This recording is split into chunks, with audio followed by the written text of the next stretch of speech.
pour ce point média ici en France. C'est déjà l'épisode 226 sur YouTube que vous pouvez également retrouver, vous le savez, sur Facebook et depuis le début de cette CAN, avec les copains de CR TV, la seule plateforme ici au Cameroun vous permettant de tout savoir sur cette CAN et notamment avec l'émission Extra Time de Raphaël Nkoa tous les soirs en direct, 21h50, codiffusion. On y reviendra. J-1 avant ce grand match entre la Gambie et le Cameroun. C'est l'ouverture avec des stars de chaque côté.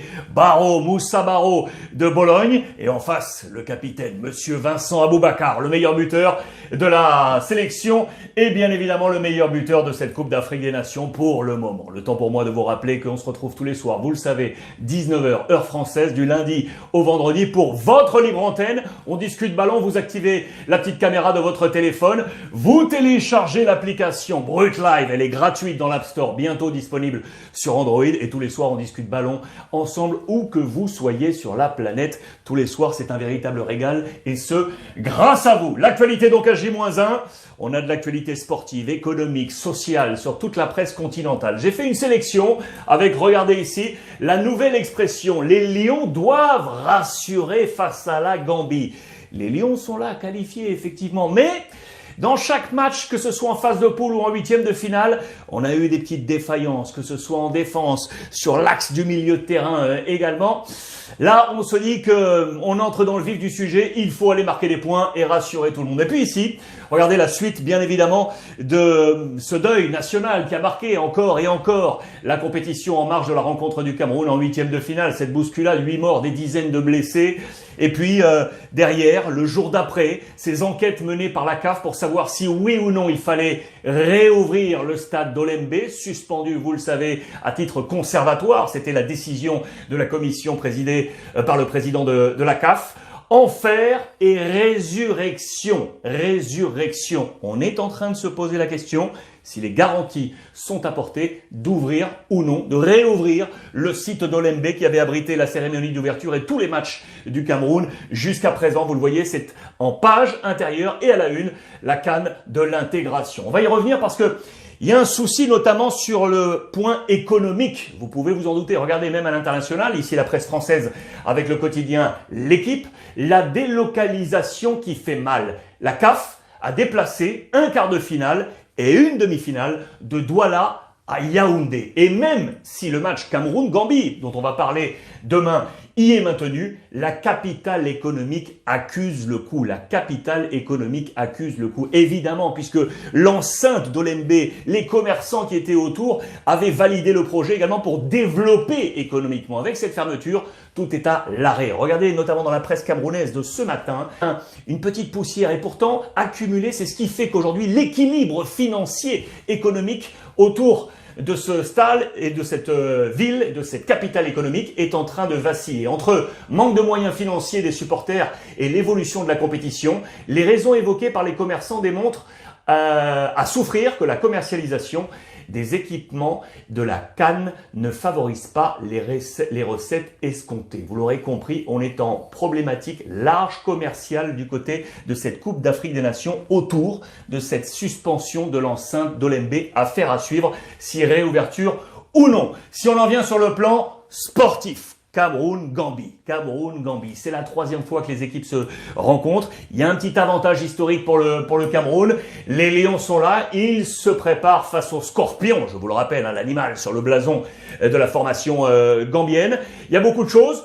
Tout semble bien aller du côté de la sélection camerounaise. On nous met quelques détails là à droite et à gauche. Entretien notamment avec Choupo-Moting, l'attaquant du Bayern Munich, qui selon les confrères camerounais n'aurait pas encore trouvé son tempo dans cette Coupe d'Afrique des Nations, sa position sur le terrain, mais son tempo, on le connaît, c'est un super bonhomme. Bien évidemment, nous n'allons pas sous-estimer la Gambie. Attention à cet adversaire, attention au Scorpion, attention à Moussa Barrow, le numéro 10, la maître à jouer de la formation de Bologne qui a été acheté, vous le savez, à l'Atalanta il y a peu. Très bonne intégration que Moussa Barrow. Il y a plusieurs données également là, dont je voulais vous parler. Toujours avec le Cameroun, sachez que les Camerounais ont déjà touché près de 55 millions de francs CFA déjà empochés en prime. Cela continue dans cette compétition. Sachez également, au niveau des supporters, c'est assez intéressant. Il y a eu une petite guéguerre entre supporters camerounais et supporters ivoiriens.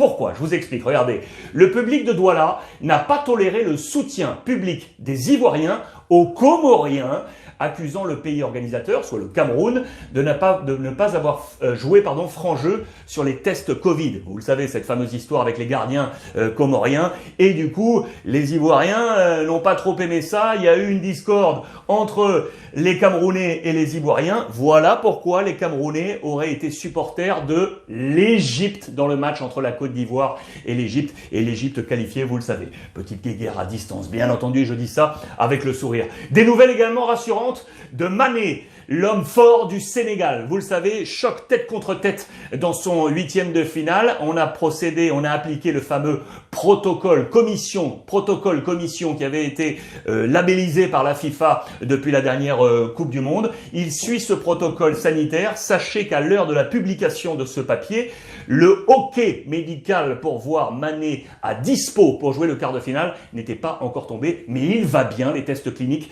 semblent aller bien depuis 2 jours. Tout semble réglé pour Mané. On attend ce hockey définitif. Des nouvelles maintenant de la Côte d'Ivoire, éliminée donc par le Cameroun. Je salue mon copain Manu Johnson, toute sa petite famille du côté de Abidjan. Il m'a envoyé cette presse ce matin parce que hier, sur les antennes de Brut Live, dont je vous parlais tout à l'heure, on a échangé sur l'avenir de Patrice Baumel, l'ex-adjoint, vous le savez, d'Hervé Renard à la tête de la Côte d'Ivoire. On s'interroge, allait-il, oui ou non, rester? Il est au début d'un projet, mais vous le savez, quand les chiffres ne parlent pas, c'est très difficile de rester. Et là, à 1 an et demi de sa CAN, puisque la prochaine CAN sera en Côte d'Ivoire, eh bien, l'institution ivoirienne se pose des questions sur l'avenir de Patrice Baumel, sorti de la course pour la prochaine Coupe du Monde, vous le savez, éliminé ainsi prématurément de la CAN. Quid de l'avenir de Patrice Baumel? Un échec sur toute la ligne, vous le voyez, les chiffres sont ici rappelés. Baumel n'a pas bonifié les éléphants.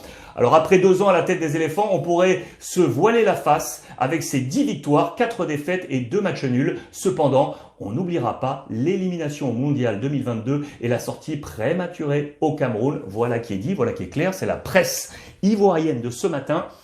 Le ballottage ne semble pas très favorable pour Patrice Baumel. C'est une affaire à suivre, vous l'aurez compris. On établit également toutes les raisons d'une élimination prématurée, avec notamment parmi les éléments la sortie prématurée de Kessié, vous le savez, lors de ce match, lors de ces 8e de finale. C'est Jérémy Boga, le nouveau joueur de l'Atalanta, Sassuolo qui l'exprime. La sortie de Kessié a changé nos plans. Voilà qui est dit du côté de la Côte d'Ivoire. Maxwell Cornet, le joueur de l'Olympique Lyonnais, s'est également exprimé. Maintenant, les amis, il faut plus regarder derrière, il faut regarder devant. Devant, c'est quoi? C'est d'aller chercher maintenant la préparation de cette CAN 2023 en Côte d'Ivoire. Ils seront là, les Ivoiriens, et ils vont essayer, en tant que pays hôte, d'aller bien évidemment le plus loin possible. C'est le mot fort de Maxwell Cornet. Sachez qu'avec cette élimination, si on fait un peu le bilan, l'Afrique de l'Ouest est effectivement en perte de vitesse avec ces pays éliminés. Le Ghana, le Nigeria, la Côte d'Ivoire, le Mali, 4 pays d'Afrique de l'Ouest qui commencent à peiner maintenant dans ces parcours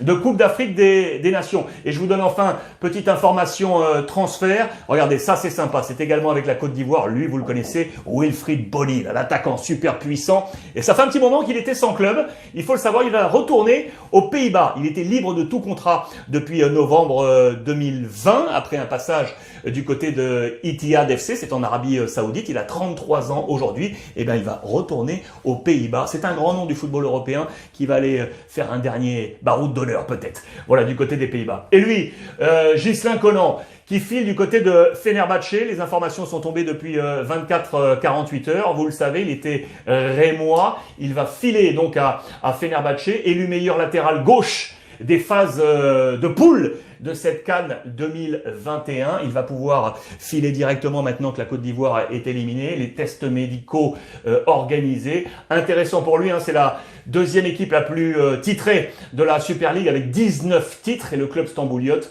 qui vise, vous le savez, une place en Ligue des Champions pour l'année prochaine. Il monte d'un cran. L'ami Conan, très très bon latéral gauche, affaire à suivre pour lui. Voilà les amis pour ce point complet de cette CAN à J-1 avant le début.